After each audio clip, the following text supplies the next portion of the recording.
Teman-teman sekalian, diabetes itu mematikan nggak? Ya, kembali lagi sebagai seorang yang beriman, kematian itu mutlak di tangan Tuhan. Tapi kita memang harus memperhatikan kondisi tubuh kita. Ya, memang Tuhan telah membuat tubuh kita itu sempurna.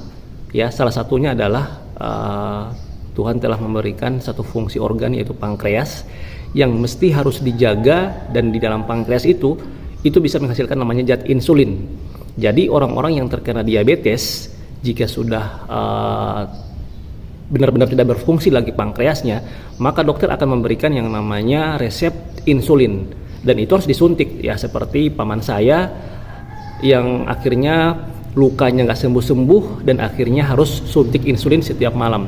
Dan disuntiknya itu di tubuhnya itu ya di mana saja yang dia kehendaki, ya pindah-pindah, dan disuntik sendiri, ya bukan disuntik oleh dokter atau disuntik oleh perawat seperti yang selama ini kita tahu harus disuntik oleh petugas nakes. Tapi suntiknya itu sendiri, dan saya baru lihat juga, dan saya merasa tersiksa juga melihat paman saya itu, om saya, yang setiap malam harus disuntik insulin, dan dia punya dosis tersendiri untuk disuntik dengan insulin itu.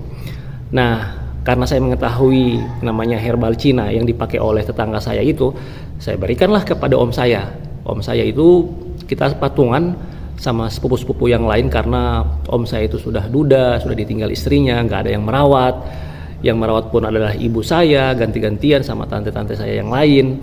Dan akhirnya kita patungan sama 2 orang dokter sepupu saya itu, dokter spesialis, dan akhirnya kita patungan beli herbal Cina, yaitu serat chitin juga, dan bubuk kalsium khusus untuk mengaktifkan pankreas.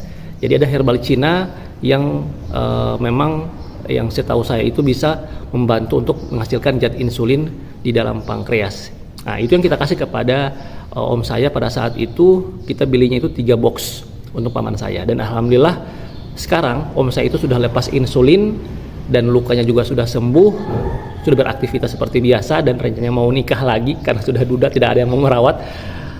Ya alhamdulillah lah, saya memang konsen kepada herbal Cina karena memang pengobatan Cina itu salah satu pengobatan terbaik. Bahkan kata Nabi, tuntutlah ilmu sampai ke negeri Cina. Benar nggak sih?